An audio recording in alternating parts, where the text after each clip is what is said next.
오늘은 빌립보 감옥의 기적, 이런 제목으로 잠시 함께 은혜를 나누고자 합니다.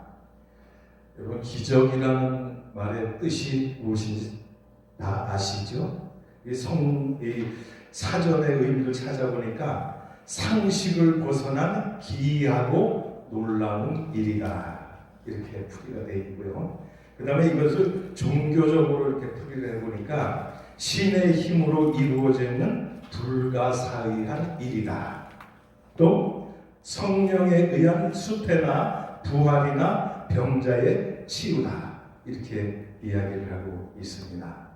여러분, 성경 말씀을 다른 말로 이렇게 굳이 말씀을 드린다고 하면은 성경은 하나님의 기적을 기록해 놓은 책이다, 이렇게 설명을 해도 틀린 말은 아닐 것입니다.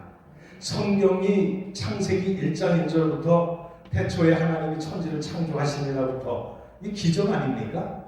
어떻게 천지를 창조해 인간들의 생각을 뛰어넘는 우리의 상식을 벗어나는 그런 일이라는 거예요. 그래서 창세기부터 쭉 나오는 말씀들을 읽어보면 전부 기적이야. 기적과 기적을 쭉 나열해 놓은 것이 성경이다, 이렇게 생각을 할 수가 있습니다. 여러분, 성경을 믿으시죠? 하나님의 말씀인 줄 믿으시죠? 그럼 성경의 기적도 믿으시겠네요? 성경의 기적을 믿으시죠? 확실히 믿으시죠? 그런데 왜 우리 삶 속에서 여기 나와 있는 기적들이 일어나지 않습니까? 성경을 하나님의 말씀으로 믿고 여기 나와 있는 기적이 우리 삶 속에도 이루어진다고 믿고는 있는데 왜 이 기적들이 우리 생활 속에서 일어나지 않느냐, 이것이 우리에게 큰 숙제라, 그런 얘기입니다. 그래서 저는 하나님이 가끔씩 저에게 이렇게 말씀을 하세요. 지시를 하세요. 오늘 새벽에도 한 3시 반쯤 됐는데 하나님이 저에게 말씀을 딱 하시는 거예요. 그 말씀이 무슨 말씀이냐 하면은, 너희들이 성경 말씀을 많이 읽고 배우고 공부하는데 이 성경에 있는 기적들이 너희들 생활 속에서 왜 안 일어나느냐, 그것을 저에게 말씀하시더라고요. 그 첫 번째가 뭐냐면은, 성경에 기록된 말씀이 나에게 주시는 말씀으로 들려지질 않고 믿어지지를 않고 2000년 전, 수천 년 전에 하나님께서 그 상대에게 하셨던 말씀으로 우리가 읽고 우리가 이해를 하기 때문에 우리 생활 속에서 기적이 나타나지 않는다는 거예요. 오늘 이 성경 66권의 말씀은 저와 여러분에게 주시는 말씀인 줄로 믿으시기를 바랍니다. 그래야 우리 생활 속에서 기적이 일어난다는 거예요. 이 말씀이 아브라함에게 하셨고 모세에게 하셨고 그 외에 바울에게 하셨고 그 말씀이 아니라는 거예요. 물론 그 시대에 그 사람들에게 하셨던 말씀이지만은 여기에 기록된 이 모든 말씀은 오늘 이 시대를 살고 있는 저와 여러분에게 주시는 말씀이라는 거예요. 이 말씀을 믿을 때에 우리 생활 속에 변화가 일어나고 우리 생활 속에 기적이 일어난다. 그리고 이 우리 생활 속에서 기적이 일어나지 않는 두 번째를 말씀을 하시는데, 너희들이 성경을 많이 읽느냐?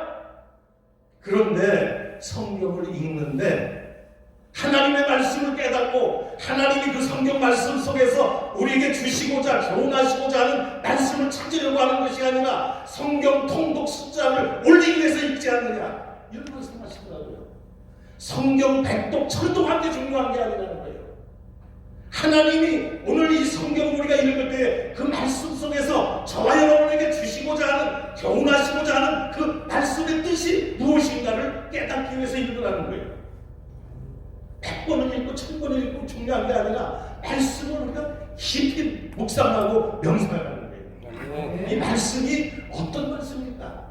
이게 2000년 전에 그 사도 바울에게 하셨던 말씀이고 그 수천 년 전에 모세에게 하셨던 말씀이고 아브라함에게 하셨던 말씀인데, 오늘 이 시대에 우리가 받아들일 때는 그때에 하신 말씀이 아니라 오늘 이 시대를 살고 있는 저와 여러분에게 하신 말씀이라는 겁니다.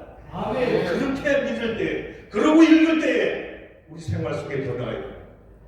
그리고 성경에 기록된 말씀들이 기적으로 우리에게 나타난다고 하는 말씀입니다. 그 다음에 세 번째로 저에게 주신 말씀이 뭐냐? 너희가 설교할 때에 남을 비판하려고 성경을 읽느냐? 그러면 기적이 아니라는 거예요. 이 성경을 읽을 때에 남을 비판하려고 하는 것이 아니라 남의 허물을 들춰가려고 하는 것이 아니라 내 자신을 비추라는 거예요. 내 자신. 성경을 읽으면서 내 자신을 거기다 비춰보니까 성경의 거울에 비춰보니까 내 죄가 드러나게 되고 내 허물이 발견되게 되고 그렇게 읽으라는 거예요. 그러면 우리 생활 속에 변화가 일어나고 은혜가 넘치게 되고 기적이 일어난다는 게 기적이 일어나는. 그 다음에는 네 번째로 성도들에게 은혜 끼치려고 설교하느냐? 내가 먼저 은혜를 받으라는 거예요. 내가. 제가 30대 때에 경기도 청평에 가면은 조그만 교회가 있었습니다. 전도사 때 거기에 부임을 해서 담임 전도사로 가서 목회를 7년 동안 했는데 그때는 지금같이 컴퓨터가 발달되지 않았어요. 그래서 준비할 때, 설교 준비를 할 때 어떻게 했어요? 노트에다가 연필로 써갖고 설교 준비를 했었잖아요. 근데요, 오늘 아침에 하나님께서 저에게 깨닫게 하시는데 뭘 했냐면은 남에게 은혜를 끼치려고 설교하지 말라는 거예요. 내 자신이 은혜를 받으려고 설교를 하는 거예요. 그래서 제가 그때 설교 준비를 하면서 그때는 뭐 책상도 별렇지 않고 컴퓨터도 없고 그러니까 노트에다가 설교 준비를 하고 공부를 하는데 저는 고등학교 다닐 때도 방바닥에 엎드려서 그 공부하는 습관이 있어가지고 설교 준비할 때도 방바닥에 엎드려서 하는 거예요. 근데 설교 준비를 노트를 펴놓고 막 하다 보니까 왜 그렇게 눈물이 나는지 몰라. 은혜가 되고 깨달아지고 죄가 생각나고 나의 부족이 생각나고 그리고 막 눈물이 나와. 설교를 노트에다 막 쳤다가 눈물로다가 노트가 다 젖어요. 그러니까 볼펜이 막 퍼져가지고 시커멓게 막 번지고 막 그러더라고요. 그래서 설교를 준비하면서 내가 은혜를 받는 거야.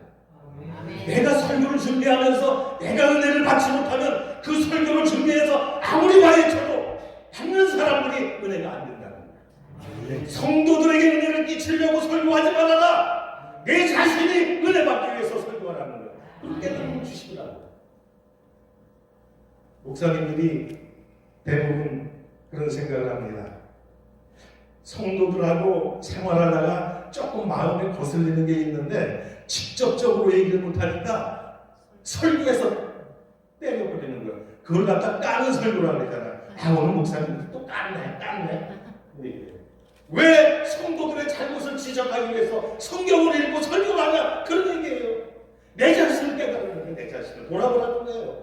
그리할 때 은혜가 되는 거야. 내 자신을 은혜 받지 못하고 어떻게 성도들에게 은혜를 끼칠 수가 있습니까? 저는 경험을 했어요.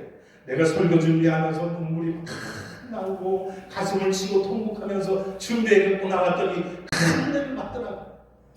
근데 설교 준비하면서 냉랭하고 내 자신이 은혜가 안 되고 억지로 해갖고 그냥 대충 하는 사람은 은혜가 안 돼. 설교를 듣는 사람들이 냉랭해.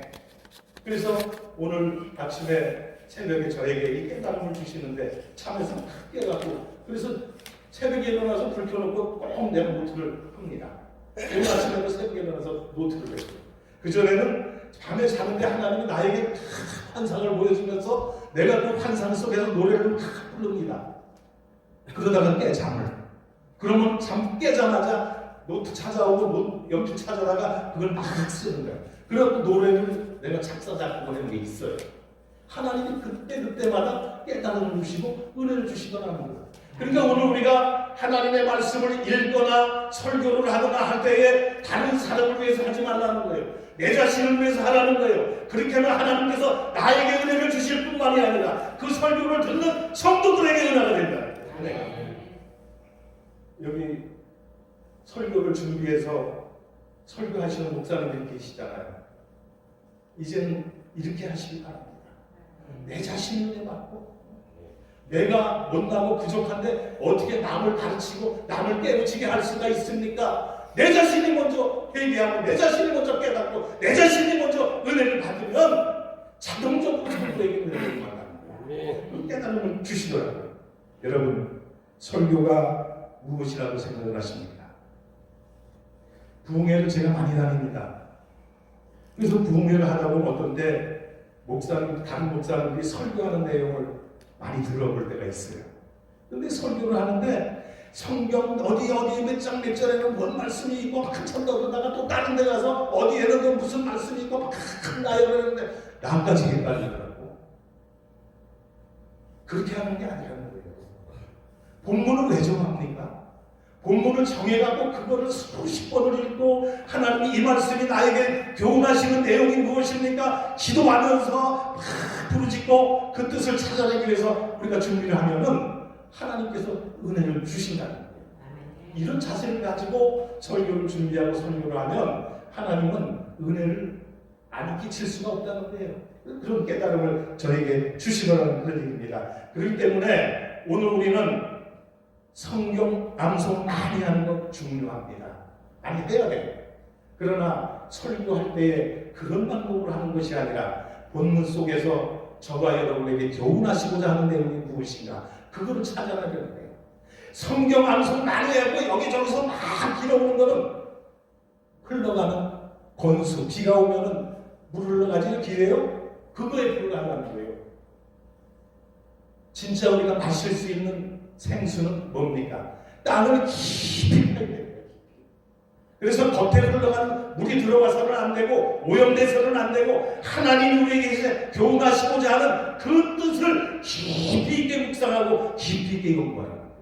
그렇게 깨달으는 거예요. 그래서 그거를 전하면은 듣는 사람들이 충만한 은혜를 받을 수가 있게 된다. 그런 얘기를 합니다.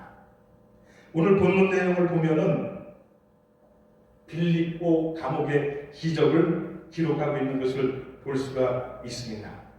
이 빌립보 감옥의 기적은 바울과 실라가 제2차 전도여행을 떠나면서 소아시아와 유럽에 전도를 하기 위해서 갔다가 빌립보 지방에서 일어난 사건인 것을 볼 수가 있습니다.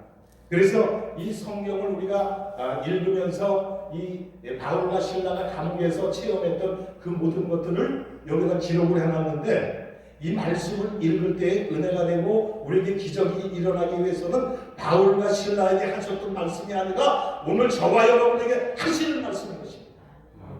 저와 여러분에게 감옥에서 해방받을 수 있는 방법을 여기다 적어놓으셨다는 거예요. 자유함을 얻는 방법을 여기에서 기록해 놓으셨다는 거예요.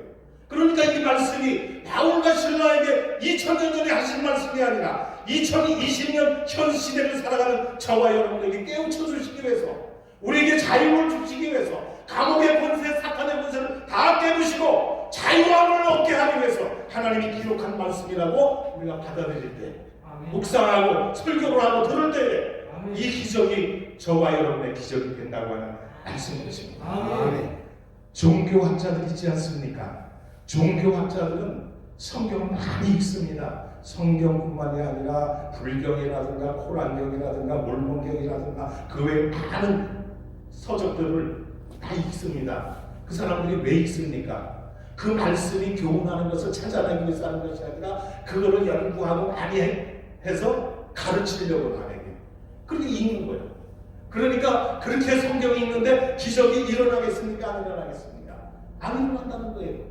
이 성경을 남에게 가르치기 위해서 읽는 것이 아니라 이 말씀 속에서 하나님이 우리에게 하시고자 하는 내용이 무엇인가 뜻이 무엇인가 발견하기 위해서 우리가 성경을 읽으라는 거예요. 그렇게 하면 하나님께서 우리에게 은혜를 주신다고 하는 말씀입니다. 아멘. 무당에는 세 가지 종류가 있습니다.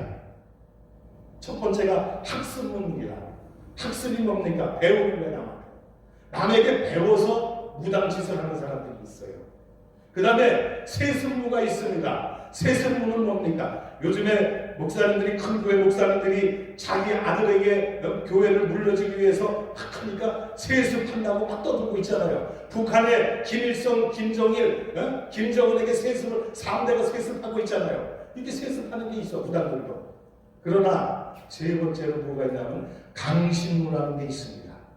강자가 내릴 강자야. 신이 내린 거야, 신이 내려. 그래서 신을 받아가지고 귀신을 받아갖고 점치는 무당들이 있다는 것이에요. 그래서 무당들도 직접 신을 받아갖고 하는 무당들이 용하다고 그러잖아요. 우리가 얘기할 때 설교를 하는 목사님들도 우리가 공부하고 배워서 하는 것도 중요하지만 가장 중요한 게 뭐냐? 하나님께서 우리에게 말씀을 하시고 하나님께서 성령을 통해서 우리를 감동시켜 주시고 우리에게 깨닫게 하시고 은혜 받게 하시고 이렇게 하셔서 우리가 이걸 갖고 전해야 은혜가 된다는 거예요. 듣는 사람들에게 변화가 일어난다는 거예요.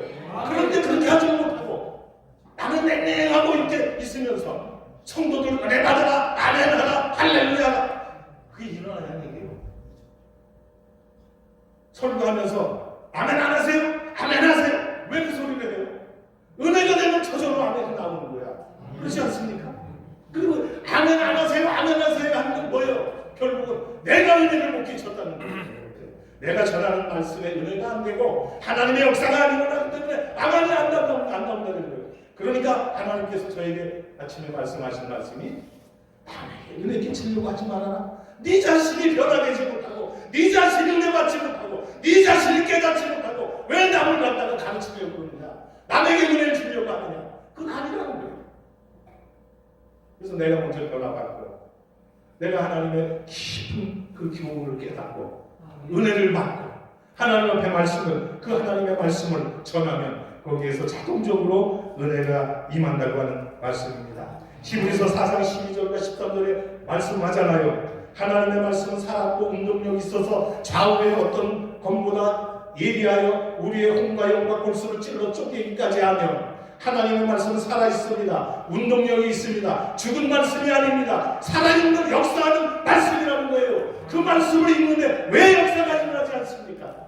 그 말씀을 지식적으로 읽고 남에게 하는 얘기로 듣고 하기 때문에 역사가 일어났다는 거예요. 하나님의 말씀을 읽을 때 역사가 일어나기를 축원합니다. 하나님의 말씀을 들을 때 우리의 심령이 변화되기를 축원합니다. 은혜가 넘치기를 축원을 드립니다. 이렇게 하기 위해서 설교하는 사람들이 혼자 은혜를 깨달아야 돼. 하나님의 은혜를 체험해야 돼. 그래도 전하면 눈바다가 되고 은혜가 넘치더라고요. 얘기예요. 그걸 제가 전도사 때 경험을 했어요. 그래가지고 시골에서 이렇게 목회를 하다 보니까 여름 되면은 수련회가 와, 교회에서. 서울에 있는 교회들이 수련회를 오면은 와갖고 또 시골에 그 전도사, 담임 전도사한테 설교를 해달라고 맡기네. 예? 그러면 제가 그분들을 향해서 설교를 합니다. 그러면 거기에서 가장 은혜가 넘치고 막 그냥 변화가 일어나고 내년에 우리 또 올 테니까 그때도 해주십시오. 그리고 서울로 초청을 해갖고 자기네 본교에 가서 설교하게 하고 막 그러더라고요. 근데 그걸 제가 어떻게 깨달았느냐? 내가 먼저 은혜를 받아야 되더라고요. 내가 은혜를 받지 못하고 아무리 가서 외치고 소리 질러도 변화가 일어나지 않아. 은혜가 되지 않아. 내가 먼저 은혜 받는 여러분들이길 바랍니다. 내가 먼저 깨달을 수 있기를 바랍니다. 내가 먼저 하나님의 진리를 터득을 해야 돼요. 하나님의 말씀을 통해서 우리에게 하시는 말씀이 무엇일까 우리가 깨달아야 된다고 하는 말씀입니다. 우리가 하나님의 말씀 속에서 하나님의 음성을 듣지 못하고 하나님을 만나지 못하고 설교하면 그것은 설교가 아니라 성경 공부가 될 수밖에 없습니다. 성경 공부는 성도들만 하는 게 아니에요. 아까 말씀드렸듯이 종교학자들도 성경 공부를 합니다. 설교와 성경 공부는 구분이 되어야 돼요. 성경 공부는 우리가 지식적으로 아는 것입니다. 설교는 뭡니까? 영적으로 변화가 일어나야 설교라는 거예요. 이런 설교가 이루어져야 우리 심령이 변화되고 우리 교회가 변화되고 이 나라가 변화되고 모든 것이 다 변화돼서 하나님의 영광을 드러낼 수 있는 길이 된다고 하는 말씀입니다. 우리가 먼저 자신을 깨닫고 회개하는 일이 있어야 될 줄로 믿습니다. 아멘.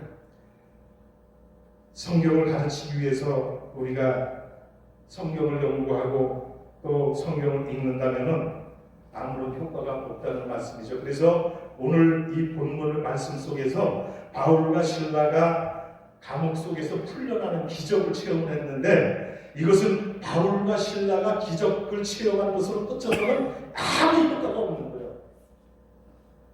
바울과 실라가 2000년 전에 감옥에서 풀려난 거 오늘 사는 나와 무슨 상관이 있어요? 아무 상관이 없는 얘기예요. 그렇기 때문에 이 말씀이 오늘 저와 여러분에게 하시는 말씀으로 들려야 된다는 것입니다. 오늘 이 밤에 말씀이 들려질 때에 저와 여러분에게 하시는 말씀으로 들려져서 우리가 깨닫고 은혜 받고 하나님께 영광 돌리는 귀한 시간이 되기를 예수님의 이름으로 축원을 드립니다. 바울과 실라가 필립보에 가서 기도하는 처소를 정해놓고 날마다 기도하러 갑니다. 기도하러 가는 길목에 점치는 여자가 하나 있었습니다. 근데 그 여자는 점을 치는데 어떻게 점을 쳤다고 했어요? 귀신이 들려서 점을 쳤다고 했어요. 귀신은 하나님을 기가 막히게 알아봅니다. 예수 믿는 사람들을 기가 막히게 알아봅니다. 우리 사모가 여기 앉아 있는데, 사모가 옛날에 신학교를 다니면서 언니네 집에서 거한 적이 있었어요. 결혼하기 전에. 그러면 언니가 그 점쟁이를 불러다가 부순한다고 그러잖아요. 부순하고 막 점을 치고 막 난리를 칠 때 우리 사모가 딱 방에 들어가면 점괘가 나오는데, 점괘가. 그래갖고 이 중에 예수 믿는 사람이 있으면 나가시오. 무당이 그래서 나갔다는 거예요. 나와서. 이 무당들이나 귀신들은 하나님을 믿는 사람들을 기가 막히게 알아보는 거예요. 그래서 바울과 실라가 기도하러 가는데 이 귀신 들린 그 점쟁이가 뭐라 그랬어요? 오늘 성경 말씀에서 그렇게 하잖아요. 소리를 지르면서 얘기를 하는데 17절에 보니까 그가 바울과 우리를 따라와 소리질러 이르되 이 사람들은 지극히 높으신 하나님의 종으로서 구원의 길을 너에게 전하는 자라 하며 이같이 여러 날을 하는지라 바울이 심히 괴로워하였다. 어떤 생각하면은 기쁜 일이야. 남들이 나를 하나님의 종이라고 칭찬해 주는데 기쁘지 않겠어요? 그런데 그것도 한두 번이지. 점치는 무당이, 귀신 들린 여자가 바울과 실라만 만나기만 하면 이는 지극히 높으신 하나님의 종들이라. 그거를 한 번도 아니고 계속 볼 때마다 하니까 괴로운 거야, 괴로운 거. 옛말에 그런 말이 있죠. 듣기 좋은 콧노래도 한두 번이다. 듣기 좋은 소리도 자꾸 하면 나중에 실증나게 되어 있는 거야. 근데 이것은 이 귀신 들린 점쟁이가 바울과 실라에게 칭찬하는 듣기 좋은 얘기로 한 것이 아니에요. 비아냥거리는 소리로 했다는 것입니다. 근데 그 말도 한두 번이 아니고 계속해서 하니까 바울의 심정이 괴로웠다는 거예요. 그래서 몹시 심히 괴로워했다, 이렇게 기록을 하고 있는 것을 볼 수가 있습니다. 바울이 참다 못해서 그 사람에게 한 얘기가 뭐예요? 내가 예수 그리스도의 이름으로 내게 명하노니 그에게서 나오라. 예수 그리스도의 이름으로 명하노니 그에게서 나오라. 왜 그 여자에게 들어가서 괴롭히는 거야? 나오라는 거야. 나오라는 거야. 그랬더니 귀신이 어떻게 했어요? 나왔다 그랬잖아. 그 여자는 횡재했어요. 바울과 실라 만나서 인생이 바뀌게 되었어요. 길거리에서 무당 정치는 그런 자리에서 어떻게 했어요? 하나님을 다시 영접하는 자로 바뀌게 되었다고 하는 말씀입니다. 예수 그리스도의 이름으로 명하노니 그에게서 나오라. 나왔어. 그런데 일이 터졌어. 무슨 일이 터졌습니까? 이 여인을 가지고 점쳐갖고 돈 벌어먹는 사람이 이제 수입원이 끊어져 버린 거예요. 그렇잖아요. 이 여자에게서 귀신이 나갔으니 점을 칠 수가 있어 없어? 못 치는 거야. 그러니까 수입이 다 떨어진 거야 이제. 그러니까 화가 났어. 네가 뭔데 우리 점치는 이 여자에게서 너 귀신을 쫓아내갖고 돈벌이를 끊어놓느냐? 내 밥줄을 끊어놓느냐? 그래갖고 바울과 실라를 갖다가 고발을 하게 되잖아요. 그래서 바울과 실라가 관리에게 끌려가가지고 시큰 매를 맞고 어디로 갔습니까? 빌립보 감옥으로 들어가게 되었다고 하는 말씀입니다. 여기 보니까 정치는 그 점쟁이 주인이 고발을 했다 그래서 고발. 자기에게 손해가 오고 피해가 오니까 고발을 했다 그래서 저는 이 말씀을 읽으면서 오늘 이 시대를 살아가는 사람들과 어쩜 그렇게 똑같을까? 지금 우리가 사는 이 시대에 보면은 고소고발이 난무하고 있잖아요. 그래요, 안 그래요? 고소고발이 난무해. 조금만 잘못하고 조금만 지마음에 안 들면 갖다 고소해버려. 고발해버려. 어디서 하고 있어요? 국회에서 하고 있어. 국회의원 양반들, 나리들이 그런 짓을 하고 있어. 그래서 당의 마음에 안 들면 야당이 여당을 고발하고 여당이 야당을 고발하고 싸움질하고 막 그러고 있잖아요. 그런데 국회에서만 이게 일어나고 있습니까? 오늘 사회에서도 일어납니다. 더 나아가서 교회에서도 이런 일이 일어나고 있습니다. 반성해야 됩니다. 회개해야 됩니다. 깨달아야 됩니다. 우리 자신이 변하게 해야 된다고 하는 말씀인 것입니다. 우리 대한민국의 빌립보 감옥의 기적이 일어나야 될 줄로 믿습니다. 여러분에게도 일어나기를 축원합니다. 여러분 가정에도 빌립보 감옥의 기적이 일어나기를 축원을 드립니다. 여러분의 교회에도 이런 기적이 일어나야 돼요. 더 나아가서 대한민국에 이런 기적이 일어나야 된다. 대한민국에는 이런 기적이 벌써 일어났습니다. 지난번에 전광훈 목사님이 뭘 잘못했는지 몰라도 종로경찰서에서 고발을 해갖고 검찰에 불려갔잖아요. 가서 법원에 출두해가지고 조사를 받는데 요즘에 정경심하고 조국이가 불려가가지고 조사받는데 불려가는 것 모습 봤습니까? 못 봤습니까? 못 봤잖아요. 피해 사실 공표 금지 그렇게 해가지고 그냥 들어갔는지 나갔는지도 알지 못하게 몰래 뒷구멍으로 다 들어갔어. 그런데 정광훈 목사는 그랬어요, 안 그랬어요? 사람들이 다 보는 앞에서 수갑 채워가지고 갖다가 집어넣었어. 이건 전화위복의 계기가 됐습니다. 만약에 정광훈 목사님을 조국이나 정경심처럼 아무도 모르게 지도세도 모르게 살짝 갖다 조사하고 내보냈으면 우리 국민들이 분노했겠어요? 안 했겠어요? 못하잖아요. 그런데 보는 앞에서 수갑을 채워갖고 감옥에 집어넣고 그렇게 하니까 그것을 본 하나님의 백성들, 대한민국의 성도들이 난리가 난 거야. 난리가 난 거야. 저럴 수가 있을까? 조국과 정경심은 피해 사실 공표 금지를 안 해가지고 알지도 못하게 불러다가 조사해서 몰래 내보내놓고 하나님의 종, 대한민국을 살리겠다고 하는 전광훈 목사님은 백성들이 다 보는 앞에서 수갑 채워가지고 하니까 화가 난 거예요. 저도 그 환경을 보니까 이게 화가 치밀었고 참지를 못하겠는가? 참지를 못하겠는가? 그런데 그렇게 함으로 말미암아 대한민국의 변화가 일어났습니다. 아멘. 그 전보다 교인들이, 성도들이 더 똘똘 뭉치게 되었고 애국 시민들이 더 똘똘 하나로 뭉쳐서 지금 광화문에 동학면세점 앞에 옛날보다 더 모여요, 안 모여요? 더 많이 모이고 있어. 더 많이 모이고 있어. 그래서 저는 피해 사실 공표로 해서 조국과 정경심은 앙크로 갔다 할지라도 전광훈 목사님이 그 수갑 찬 모습을 봤을 때는 화가 이렇게 치밀었는데 지금 와서 생각하면 그것이 오히려 더 복이 됐다.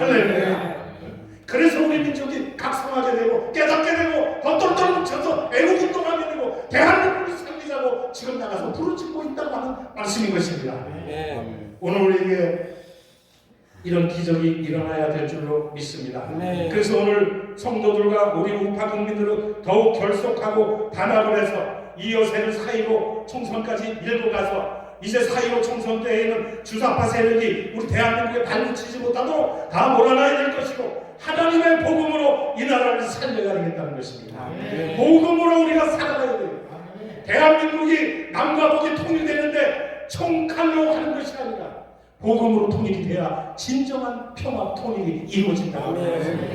하나님이 살아계셔서 하나님이 역사하셔서 대한민국의 성도들을 일깨워 주시고 하나로 똘똘 뭉치게 하셔서 오늘 대한민국은 이제 승승장구 평화의 길로 복음 통일의 길로 가는 것입니다.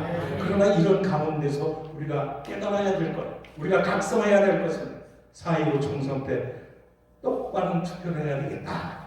그것이 우리 대한민국의 살 길이다. 저는 좌파 찍어라 우파 찍어라 말씀하지 않습니다. 여러분 양심에 맡깁니다. 어떤 것이 옳은 길인가, 어떤 것이 하나님이 기뻐하시는 길인가 잘 판단해서 찍으시기 바랍니다. 거기에 대한민국의 운명이 달려 있습니다. 우리의 운명이 달려 있는 거야. 거기에 참 판단해서 하나님이 과연 무엇을 기뻐하실까, 무엇을 원하고 계실까 여러분 기도하면서 다 깨달을 줄 믿습니다. 그래서 우리 나라 대한민국을 살리는 일이 일어나야 될 줄로 믿습니다. 그러면 빌립보 감옥의 기적이 어떻게 일어났습니까? 본문에 보니까 바울과 실라가 감옥에 들어가서 기도했다고 했습니다. 기도할 때 기적이 일어났습니다. 기도는 막힌 답을 허무는 능력이 있습니다. 기도는 기적을 부르는 능력이 있습니다. 기도는 하늘 보좌를 움직이는 능력이 있다고 하는 말씀이 것입니다. 마가복음 9장 14절 이하에 보니까 귀신 들린 아이를 데리고 와서 그걸 가지고 논쟁을 벌입니다. 그때 예수님께서 그곳에 나타나셔가지고 말씀을 하십니다. 너희들이 무엇을 때문에 그렇게 변론을 하고 있느냐 물으실 때에 귀신 들린 아이를 데리고 온 사람이 말합니다. 귀신이 어디서든지 그를 잡으면 거꾸로져 거품을 흘리며 이를 갈며 파리해지는지라 선생님의 제자들에게 귀신을 내쫓아달라고 데려왔지만 당신의 제자들이 내쫓지 못하였습니다 라고 원망 섞인 말을 했다고 하는 말씀입니다. 그때 예수께서 그 아이를 내게 데려오라 말씀하시고 언제부터 이렇게 되었느냐 질문하실 때에 어릴 때부터 이 아이가 그렇게 되었습니다. 이 아이가 귀신이 그를 죽이려고 불과 물에 자주 집어넣기도 하고 참 여러 가지 어려움을 많이 겪고 왔는데 선생님 할 수 있거든 이 아이를 고쳐주십시오. 이 아이에게서 귀신을 내어 쫓아주십시오. 그때 예수님이 뭐라 그랬습니까? 할 수 있거든이 무슨 말이냐? 믿는 자에게는 능치 못할 일이 없느니라. 할렐루야. 믿으십니까? 우리가 믿음이 있으면 능치 못할 일이 없다고 하는 말씀인 것입니다. 너희가 믿음이 있으면 이 사람들로 바다에 던지라 하여도 그대로 될 것이요. 할렐루야. 우리의 믿음이 없기 때문에 기적이 일어나지 않습니다. 우리의 믿음이 약하기 때문에 하나님의 능력이 나타나지 않는다고 하는 말씀이에요.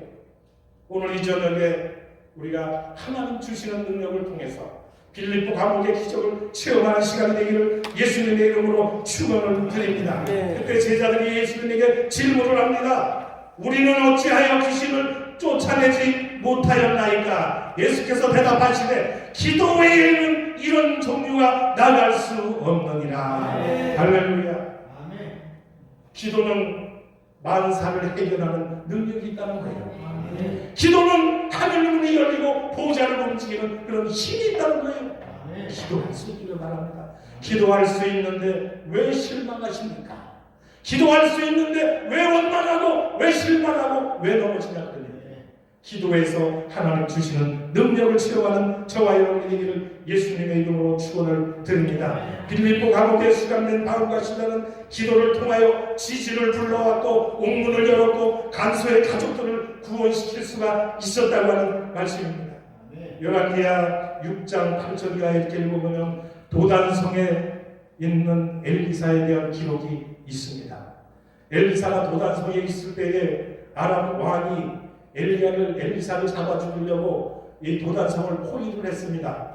그때 아침에 엘리사의 사환이 밖으로 나와 보니까 아람 군대가 도단성을 겹겹이 포위를 하고 있습니다. 겁이 났습니다. 그래서 엘리사를 찾아가서 선생님 지금 아람 군대가 우리가 있는 이 도단성을 겹겹이 포위했습니다. 어떻게 하면 좋을까요? 이렇게 질문을 하게 되었습니다. 그때에 두려워하지 말라. 우리와 함께한 자가 그들과 함께한 자보다 많으니라 하고 엘리사가 기도를 했습니다. 그리고 기도를 합니다. 저 아이의 문을 열어주시옵소서. 문이 열렸습니다. 무엇을 봤습니까? 하나님이 보낸 하늘의 불말과 불병거가 도단성을 겹겹이 에워싸고 있는 아람 군대 밖에서 그들을 에워싸고 준비하고 있다는 거예요. 대기하고 있다는 거예요. 우리를 원수마귀가 겹겹이 에워싸고 우리를 넘어뜨리려고 한다 할지라도 우리가 기도하면 하나님은 하늘의 불말과 불병거를 보내주셔서 하늘의 천사를 동원하셔서 우리를 살려주신다고 하는 말씀인 것입니다. 그리고 난 뒤에 아람 군대가 도단성을 진격해 옵니다. 엘리사가 어떻게 했어요? 하나님 앞에 기도를 했지 않습니까? 무슨 기도를 했습니까? 저들의 눈을 멀게 하여 주옵소서. 눈이 멀었잖아요. 그러니까 엘리사가 어떻게 해서 너희들이 찾는 너희들의 목적지가 여기가 아니다. 나를 따라와라. 그들을 데리고 어디로 갔습니까? 사마리아 성으로 데리고 갔어요. 여기가 너희들의 목표다. 거기로 끌어간 엘리사가 다시 기도를 합니다. 하나님, 이제는 이들의 눈을 열어주시옵소서. 눈이 열렸습니다. 와보니까 도단성이 아니고 사마리아 성으로 와 있는 거야. 난리가 나지 않았습니까? 지들끼리 치고받고 막. 그래서 엘리사가 먹을 것을 많이 준비해서 그들을 배불리 먹고 돌려보냈다고 했어요. 그 후로는 아람 군대가 도단성을 엘리사를 다시 침공하지 아니했다. 할렐루야. 하나님의 능력입니다. 하나님의 기적이라고 하는 말씀인 것입니다. 예레미야 33장 3절의 말씀이잖아요. 너는 내게 부르짖으라 내가 내게 응답하겠고 내가 알지 못하는 크고 비밀한 일을 내게 알리리라. 부르짖으라 기도하라. 그리하면 내가 알지 못하는 크고 비밀한 일을 우리에게 알려주신대요. 오늘 이 저녁에 하나님 앞에 부르짖어서 우리가 아직까지 알지 못하는 크고 비밀한 일을 응답받는 시간이 되기를 축원드립니다. 내가 알지 못하고 내가 느끼지 못하고 내가 깨닫지 못했던 그런 사실들이 오늘 우리가 하나님 앞에 부르짖어 기도하고 받음으로 말미암아 우리의 영안이 열리고 영의 기관이 열려서 하나님의 음성을 듣고 하나님이 보여주시는 그 확실한 능력을 받아서 응답받고 돌아가는 저와 여러분이 되기를 예수님의 이름으로 축원을 드립니다. 그 다음에 빌립보 감옥의 기적은 찬송할 때에 일어났다고 했습니다. 바울과 실라가 빌립보 감옥에 갇혀서 낙심한 것이 아닙니다. 그곳에서 하나님 앞에 찬송했다고 했습니다. 빌립보 감옥은 어떤 감옥입니까?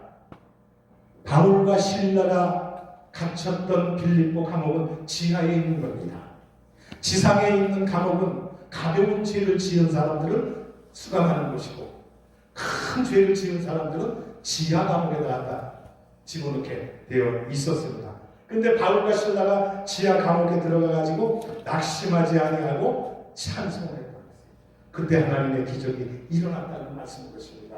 우리가 어려움을 당했을 때 낙심하지 마시기 바랍니다. 하나님 앞에 부르짖어 기도하고 찬송하면 빌립보 감옥의 기적이 오늘 저와 여러분에게도 일어난다는 사실을 믿으시면 아멘하시기 바랍니다. 우리가 하나님을 믿고 하나님의 능력을 받고 하나님이 주시는 힘을 얻어서 나가면 이와 같은 기적이 일어난다고 하는 말씀이에요.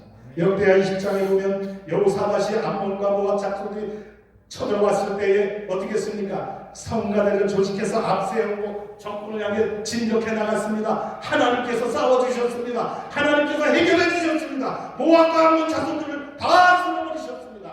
하나님의 기적이 일어났다고 하는 말씀입니다. 사무엘상 16장을 보면은 사울이 악기가 들렸을 때에 다윗이 가서 수금을 탐으로 말미암아 사울에게서 악기가 떠나갔다고 했습니다.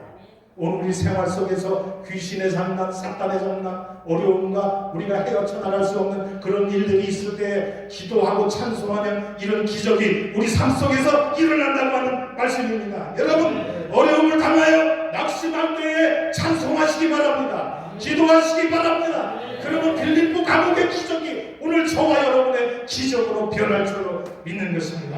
우리 찬송 하나 할까요?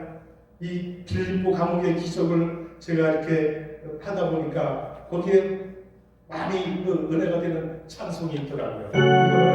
이거 찬송 한번 하겠습니다.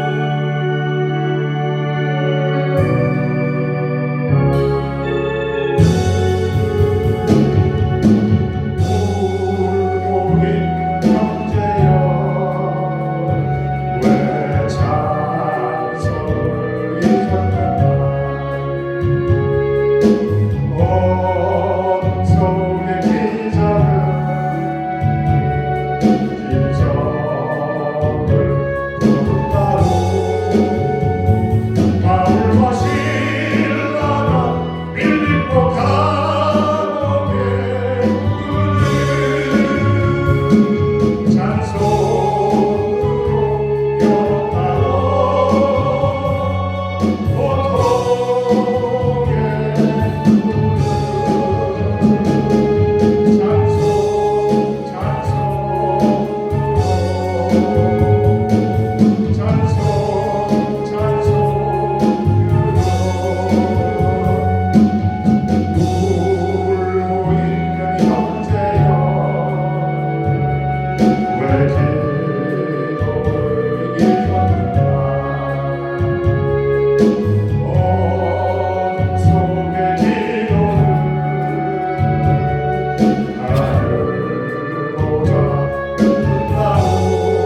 신라가 빌립보 감옥에 갇혔을 때에 찬송하고 기도했더니 지진이 일어나고 우포가 흔들리고 깜방의 문이 열려서 그들이 자유함을 얻었습니다. 그 다음에 찬송과 기도뿐만이 아니라 여기서 하나님의 능력을 우리가 발견하게 되는데, 한밤중에 간수가 잠을 자다가 지진 속에 잠이 깨어가지고 나와 보니까 감옥이 문이 열려 있고 제수들이 도망간 줄 알았습니다. 간수가 제수를 이렇게 지키지 않습니까? 그런데 제수가 도망을 가면 그날 밤에 일어난 것은 그날 밤 당직을 섰던 간수가 다 뒤집어쓰게 되어 있는 거예요. 그러니까 감옥 문이 열려서 제수가 도망간 줄 알고 이 간수가 어떻게 했어요? 칼을 뽑아갖고 자결을 하려고 합니다. 그때 바울과 실라가 간수를 향하여 뭐라고 했습니까? 우리 도망가지 않았다. 내 몸에 손을 대지 말아라. 죽지 말아라. 우리가 여기 있다. 간수가 깜짝 놀랐습니다. 두 번 놀랐어. 첫 번째는 지진이 일어나고 옥터가 흔들리고 감옥문이 열리니까 깜짝 놀랐어. 이제 나는 죽었구나. 이제 나는 더 이상 희망이 없구나. 그런데 나와 보니까 바울과 실라가 도망가지 않고 우리가 여기 있다. 네 몸을 해하지 말아라. 깜짝 놀라요. 깜짝 놀라가지고 바울과 실라 앞에 무릎 꿇고 엎드립니다. 선생들아, 내가 어찌하여 구원을 얻으리까?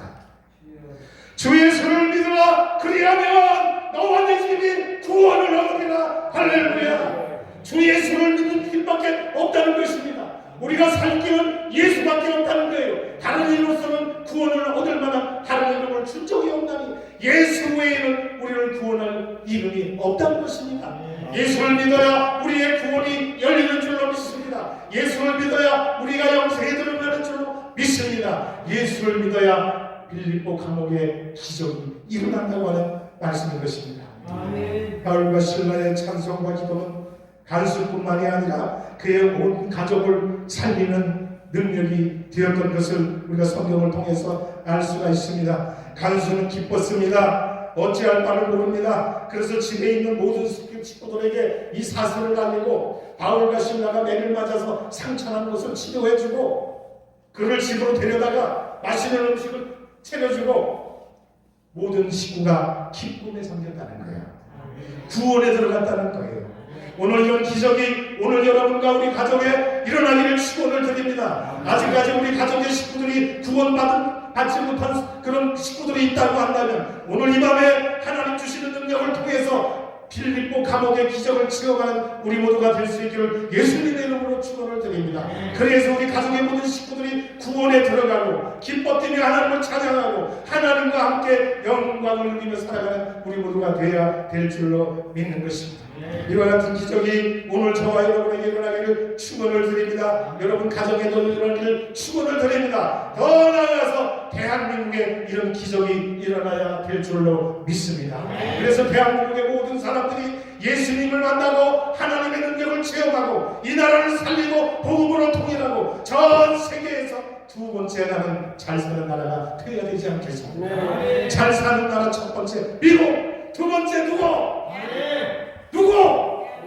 대한민국! 두 번째 잘 사는 나라 누구? 손을 들면서 소리 크게 하네. 두 번째 잘 사는 나라 누구?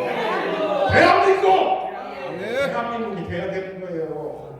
이것이 어떻게 일어난다고요? 빌립보 감옥의 기적이 내게 돼야 되는 거예요. 내 것이 돼야 되는 거예요. 우리 것이 돼야 되는 거예요. 대한민국 것이 돼야 되는 거예요. 아멘. 그래야면 대한민국에 산길이 주어지는 줄로 믿습니다. 아멘. 다른 거 다 필요 없어. 다른 거 다 필요 없어. 하나님이 함께 하시게 되는 거예요. 무기를 가지고 통일하는 것 참 평화가 될 수가 없습니다. 이념, 이데올로기, 사상 가지고 통일해봤자 별 볼일 없습니다. 적과 통일밖에 될 수가 없어요.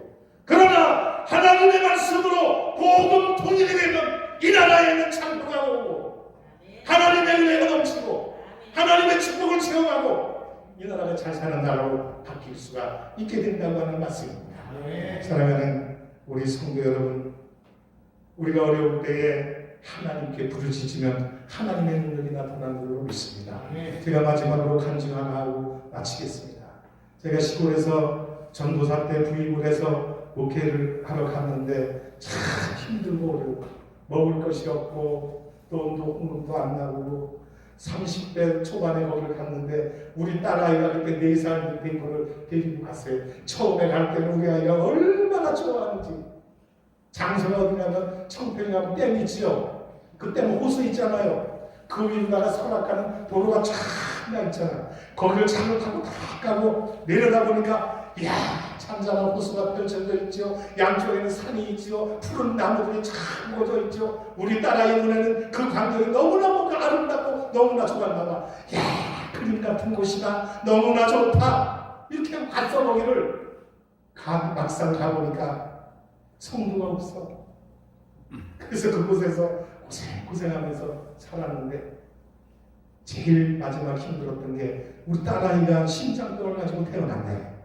선천성 심장병.